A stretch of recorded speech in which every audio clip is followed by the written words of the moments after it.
Hello, everybody. Welcome back to yet another video of FikarNot.com. Now, FikarNot from Studies. So, today we're going to be starting a brand new chapter of the study of gas laws in chemistry. Well, this is the chapter 7, and in our previous grades, we have learnt about the states of matter, right? And what are the three types of states of matter? Solid, liquid, and gas. And today we're going to be studying about gas in general and the laws. So there are a lot of chemists, physicists, scientists, all of these people in the field of science that have developed or that have discovered a few laws of gas, and they have studied the gas laws. And when we know something's a law, we know that it is being tested and proved. That's why it is an official law, right? So we're going to be studying about those laws today. And the latest syllabus, as in the syllabus that we are going to be covering, is the behavior of gas under changes of body temperature, then the behavior of gases under changes of temperature and pressure, etc. So without further ado, let's get into the video. Alright, starting off with the introduction. Gases have certain properties which differentiate them from solids and liquids. So as I just said a few minutes ago, right, that in our previous grades we have studied about three states of matter. Fine. Solids, liquids, and gases. Fine. So we have studied about solids, liquids, and gases, right? Now we know what are the main features that represent all these states of matters. That's a question to you. Post it in the comment section below right now. I'll give you 5 seconds to do so. 5, 4, 3, 2, and 1. Alright. So we all know that one main feature of solid is it has a rigid shape, it has a definite shape, it has a definite volume. Now, as of liquids, it has a definite volume, as in it takes up the shape of the container that it is put in, but it really does not have a definite shape, right? Because it only takes up the shape of the container it is put in. That means it has volume, but it does not have shape. Now, as of gas, it neither has a definite volume, neither has a definite shape. Then the next property, solids are incompressible. Then liquids, we have read in our previous grades that liquids are a little more compressible than solids, but actually that's wrong, because liquids are incompressible too. Let me give you an example. Try taking a syringe and try putting a liquid inside the syringe. Fine. Block the top part of the syringe with your hand, or else the liquid will spill out. Now try pushing the syringe out. Does the syringe completely compress the liquid and then come back to its original shape? No, right? So this proves that liquids are incompressible. Then gases. Gases are highly compressible. Try clapping your hands in the nature like this. Right?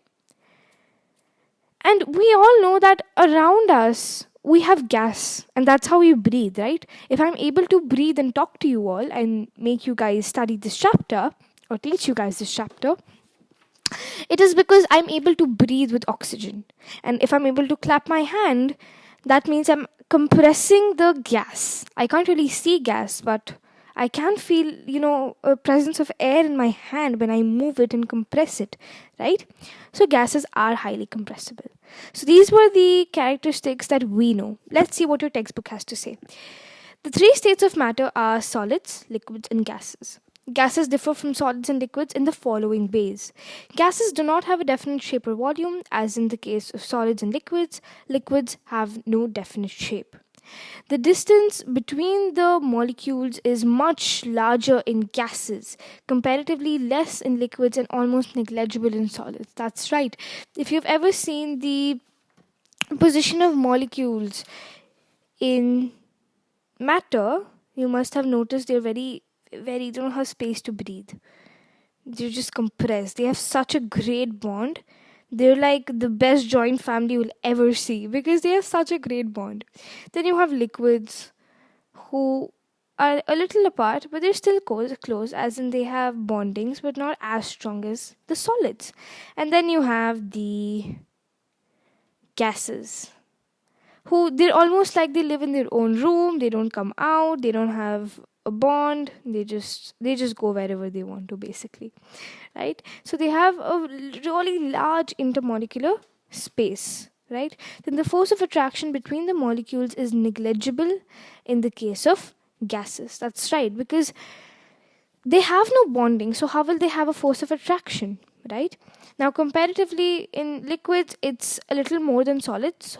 Sorry, it's a little more than gases, but of course it is lesser than solids, because solids, they have such a great bond, so they will have the best force of attraction as well. That's why they resist their shape so well.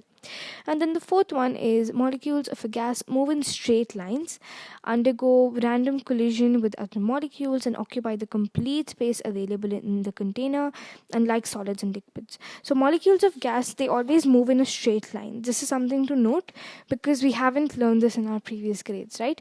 So, molecules of a gas move in a straight line and they undergo random collision because we know, right? They undergo a random zigzag motion called the Brownian motion. So, they keep on bouncing here and there and they're very restless like that. That's why they need so much space. But solids, they don't have space, so they cannot be restless. So they just move and they just vibrate among their mean positions. But in the case of gas, since they have so much space, it's almost like they live in a mansion, right? So many molecules have their own space. So molecules of a gas, they can move in straight lines. They undergo random collision with other molecules, so they can bounce. One molecule can be here one time and then it can be there one time, imagine. So it keeps bouncing. It's almost like it's on trampoline all the time. And it occupies the complete space available. Like when we blow air into a balloon, the balloon blows up because of the air that is given to the balloon, and it occupies basically the complete space. The room that I'm sitting in right now is completely covered with air every single where. Hey, that matched, that rhymed. Okay, it is completely covered with air every single where, and it basically just occupies the complete space that it is given to, that is given to them, right? So they're very happy with what they have, and they don't leave anything. They occupy every single space, right? Now the behavior and characteristics of the properties of gas. Behavior and characteristic properties of gas. Okay, so the behavior and properties of gas can be explained on the basis of kinetic energy or the kinetic theory. So the kinetic theory is nothing but the kinetic energy that the molecules produce, right? So the behavior and the properties of gas is they have no definite shape or volume. The gas occupy all the available space, the space and volume of the container in which they're filled in as well. But the container has to be closed, because outside the container also, the room that you're in, the gas will occupy that space also. Okay. Then high compressibility, the volume of a given mass of a given mass of gas can be easily compressed to a much smaller volume by increasing this pressure upon it. So we can compress a gas a lot. Let's go back to the syringe example, right? Let's just imagine we are taking in gas from the atmosphere, and let's close the top lid. I'm extremely sorry. Yes, let's close the top lid. Let's close the top lid. Now, when we try to compress it, it goes all the way through, right? So we're exerting pressure also, but it also has high compressibility, and that is how we can also prove that, right? Then it exerts pressure in all directions. Gases, unlike solids and liquids, which exert pressure only partially downwards, exert equal and uniform pressure on all walls of containers. So, unlike solids and liquids that only exert the pressure partially downwards, gases are not like them. They exert equal pressure in all directions of the container. So, if I have a container like this, the gases will it will basically just it will exert pressure in all directions. Right? Okay, now the explanation on the basis of kinetic energy. Why does a gas have no definite shape or volume? Why does it have high compressibility? Why does it exert pressure in all directions? So let's see the meaning, not the meaning exactly, but the explanation. What is the explanation behind them? How can we prove it? If this is a law, we need to have an explanation to support it, right? Right? So first one, it has no definite shape and volume. It is because molecules in a gas are far apart, and the forces of attraction between the gas molecules is very weak.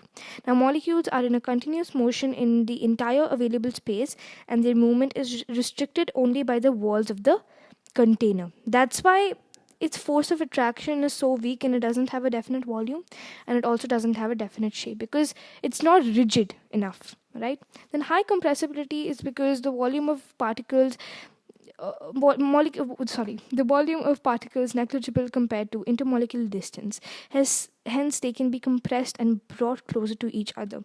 Now what happens is, in a container this big, if I put some gas, one will be here, one will be here, one will be here, one will be here, one will be here, one will be here, one will be here, like that, right? It has their own room, as I just said.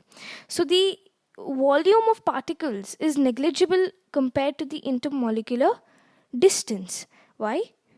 Because just look at it, right? It has such a great intermolecular distance that you can compress it very very easily, right?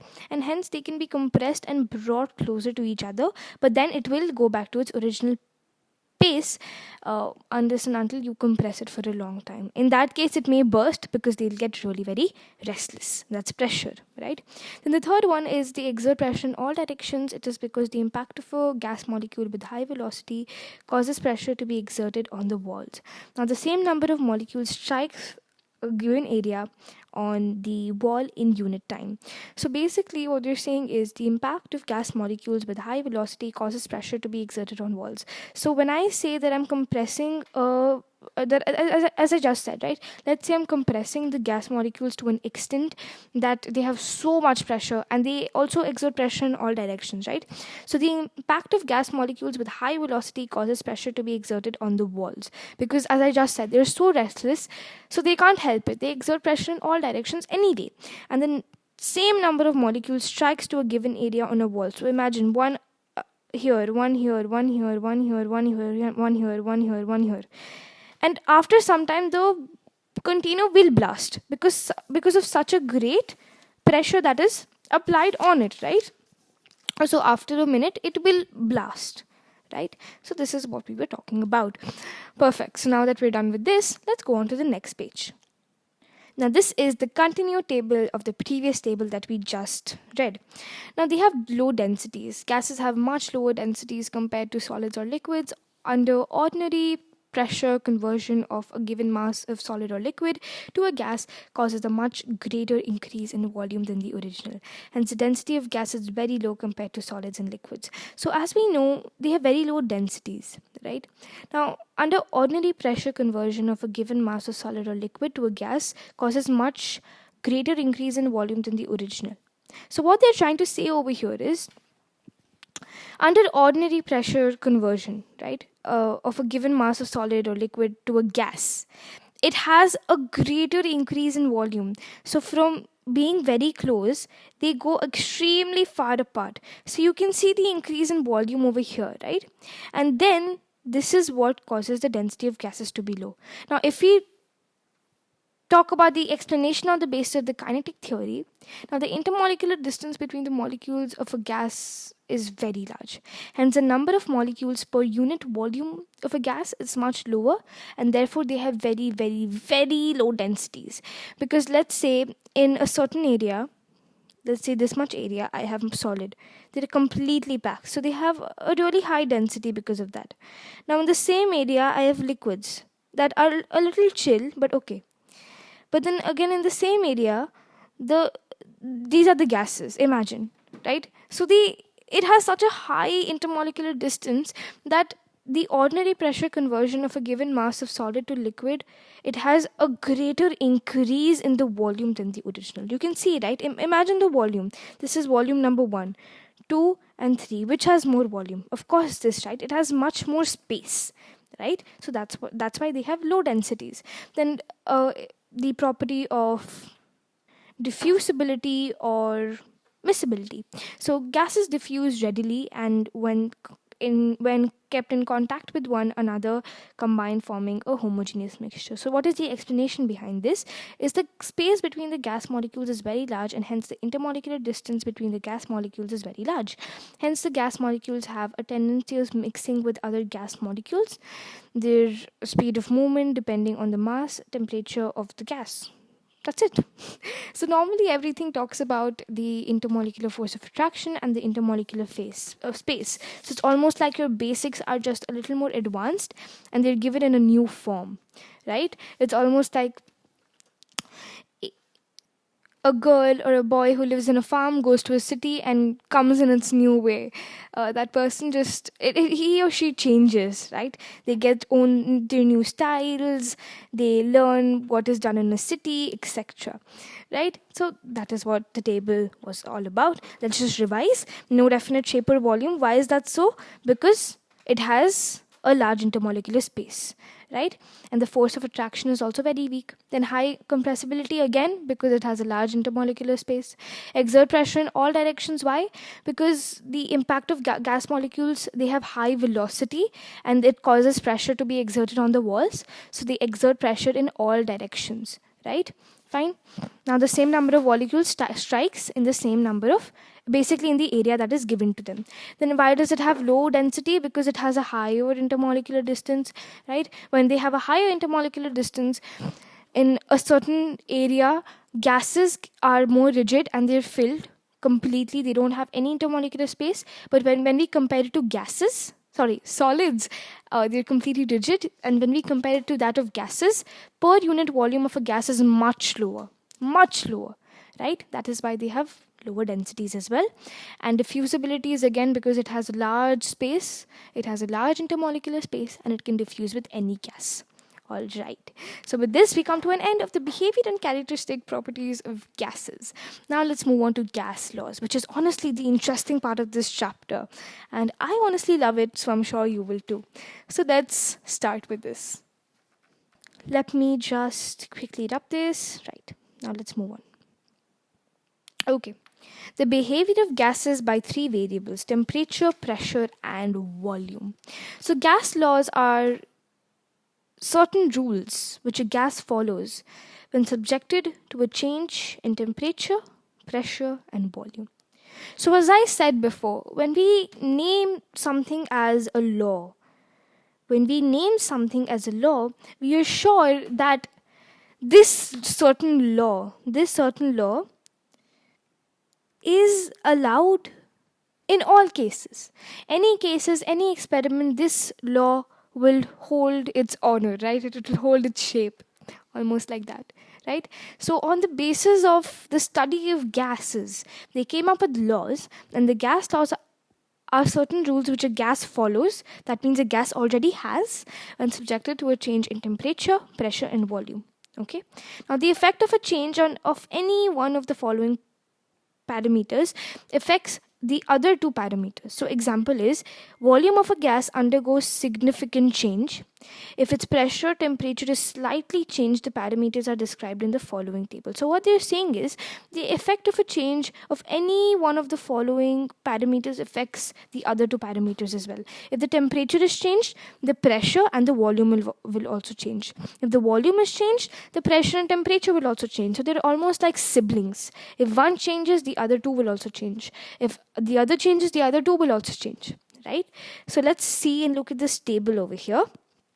Okay, temperature, an indicator of the average kinetic energy possessed by a molecule. Kinetic energy increases with an increase in temperature. So what is temperature? An indicator of the average kinetic energy possessed by a molecule. Average as in, if I just have the gas around me, and that if the temperature increases over here, what is the average temperature? So the average kinetic energy possessed by a molecule is the temperature. And if the kinetic energy increases, the temperature also increases. The kinetic energy increases with an increase of temperature, right? Then pressure. Now an average force exerted. So temperature, you see, temperature is the average kinetic energy. Pressure is the average force. So by the bombardment of gas molecules on a wall of a container per unit area of a container, or the ratio of the force exerted on the walls to the total area of the container wall, right? Similar to what we saw, right? Why do they exert pressure in all directions? Because by the bombardment of gas molecules of the walls of a container per unit area of the container, or the ratio of the force exerted on the walls of the total area of the container wall. Fine. Then the volume. Gases have an indefinite expandability and occupy the volume of the container. So the volume of the gas is the space occupied with by a fixed mass of gas. Okay. So the units are Celsius and Kelvin for temperature. Then for pressure, it is cm/g torr. It is named after a scientist. Then 1 atom, mm/g, all of that. Then for volume, it is 1 liter, 1 decimeter, 1 centimeter, 1 millimeter, then again 1 decameter, all of that, right? Now let's continue. Let's go to the next page where the gas laws are continued. Okay, so the relationship between pressure and volume of a gas. So when we said that if one of them changes, all of them also changes, what did we mean? Now let's see the relation between the pressure and the volume of a gas first. Okay, so now when the temperature of a fixed mass of gas is kept constant and the pressure is increased, systematically the volume correspondingly decreases. Now a gas X, let's take an example over here. Okay, let's say a gas X, any gas, we're not taking a name, any gas, because we have so many gases, right? So any gas X, we'll name it X, occupies 500 ml. Okay, it occupies 500 ml. That means it is occupying the volume of 500 ml. Now when the pressure is 2 atmospheres and 250 ml. So when the pressure is increased to 4 atmospheres, the volume will decrease even more, right? So you can say pressure is indirectly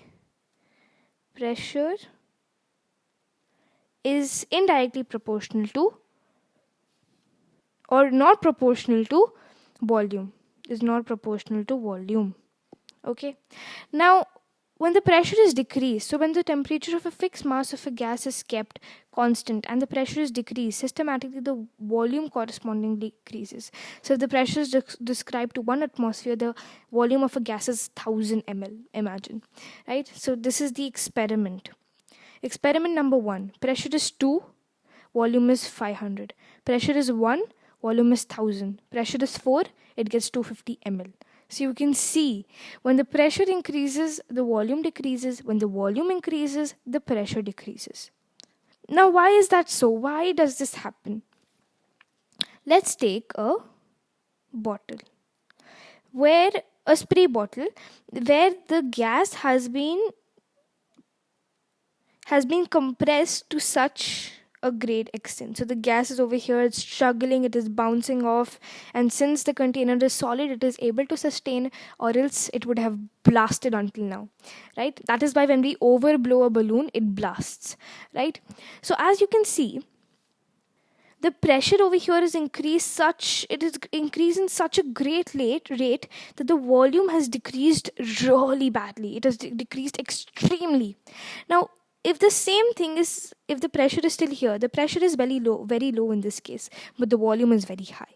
Similarly, in the case of a balloon, when we blow a balloon, after some point, it basically bursts. So as we keep on blowing it, its volume, after a point, keeps on decreasing, and at a point it bursts when the pressure gets too much, right? So this is why it is inversely proportional, right?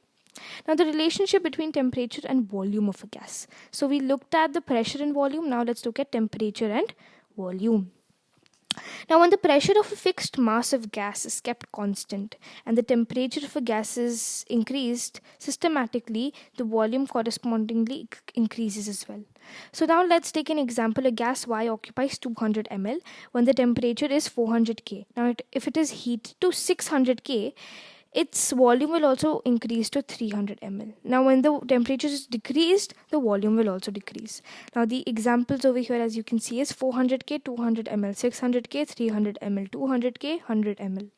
Okay. So it is very clear why does the now let's see why does this happen.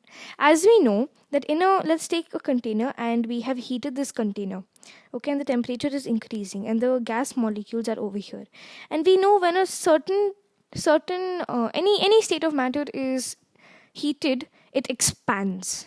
Now when it expands, its volume also increases. Thus, the temperature is directly proportional to volume. What is it? The temperature is directly proportional to volume. Okay, very good. Clear? Okay, now let's move on to the next page and let's start talking about the Boyle's Law.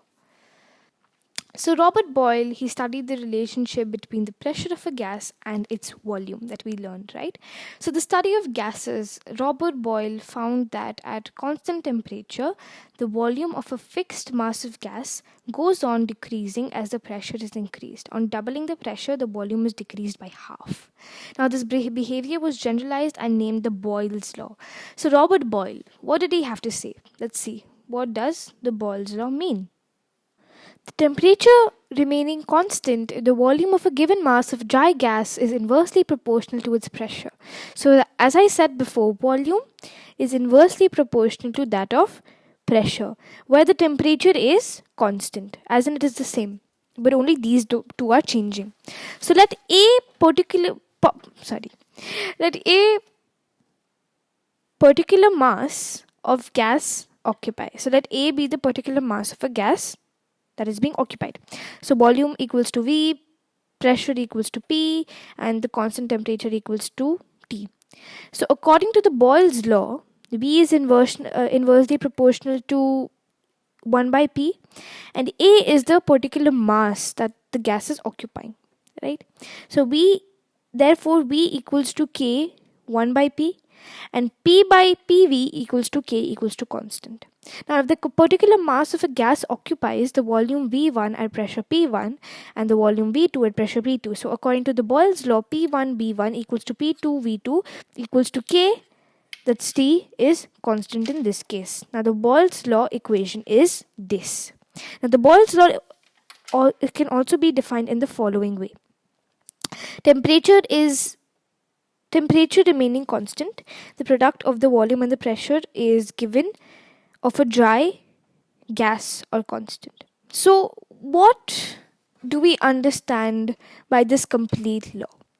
So long back ago, Robert Boyle and Robert Hooke, both of these Roberts, came together and they were scientists, all right? So they came together and they tried to get this law together, and they were trying to discover this law of pressure and temperature. So what they did is they took like a J tube looking something like this, and in the J tube what they did is they applied pressure, and they didn't apply pressure exactly, but at the one open end of the tube they poured in mercury. So they noticed that over here there was increase in height, while over here there was space left.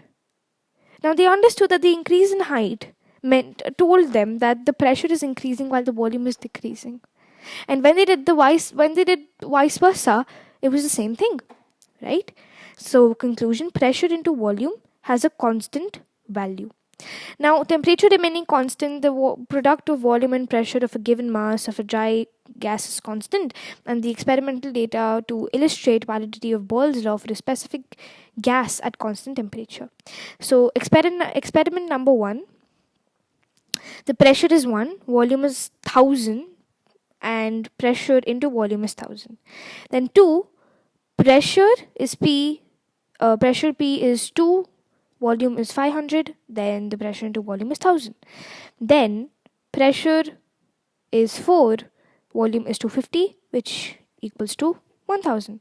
So all of them, in whatever case, if the pressure is increasing, the volume is decreasing, volume is increasing, pressure is decreasing, they will always have a constant value, and that is the conclusion that we Fine from this, right? Now let's solve some problems based on the Boyles law. Okay. A gas is allowed to expand at a constant temperature from an initial volume of 300 ml to a final volume of 800 ml. At the end of the expansion, the pressure of the gas was found to be 1 atmosphere. What was the initial pressure of the gas? So let's look at the Boyle's formula. P1 V1 equals to P2 V2. Okay.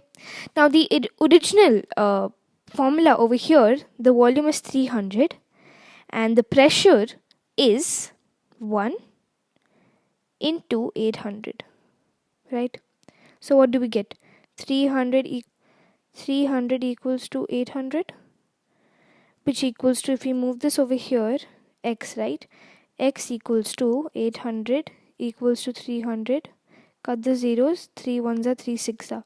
Now the pressure equals to 6 atmospheres, or atmospheres, right? 6 atmospheres. Easy. Now let's do the second one. A certain mass of chlorine gas occupies 750 centimeter cube at a certain pressure. When the pressure was changed at 2.5 atmospheres, it occupied 1500 centimeter cube. What was the initial pressure if the temperature was kept constant during the complete operation? So the V1 is the initial volume of the gas, then the V2 is the final volume. Then again we have to find the initial pressure and the final pressure. So again P1 V1 equals to P2 V2. Now P1 is X into 750. So basically we can just write it as 750X. 750X, which gives you 15 into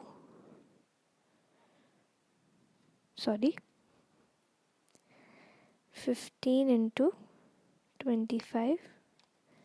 Now what is this? 5 5s are 2, 7, cut 1, 3.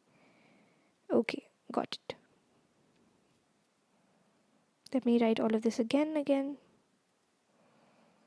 750 equals to 2.5 into 1500. Alright, then 2.5 into 1500 by 750, cut 1 0, you get this, and into 10 you can do this, by 75 would give you 5 atoms. So 5 atmos or 5 atmospheres. The third one, the certain volume of a gas was found to be a pressure of 1200 mm of mercury. When the pressure was decreased by 5 mm, the gas occupied of a volume of 2400 centimeter cube. What was the initial volume occupied by the gas if the change was done at constant temperature? Okay, so again P1 V1 equals to P2 V2. In this case the volume is missing, so you do the same conversion and you get 1400 centimeter cube. Alright, so these were the problems based on the Boyles law. I hope you all understood. So with this we come to an end of this video. I hope you all understood every single thing. In the next video we're going to tackle with the Charles law and the gas equations, the kinetic energy and the behavior of gases. Alright, so I'll see you guys next time. Bye bye.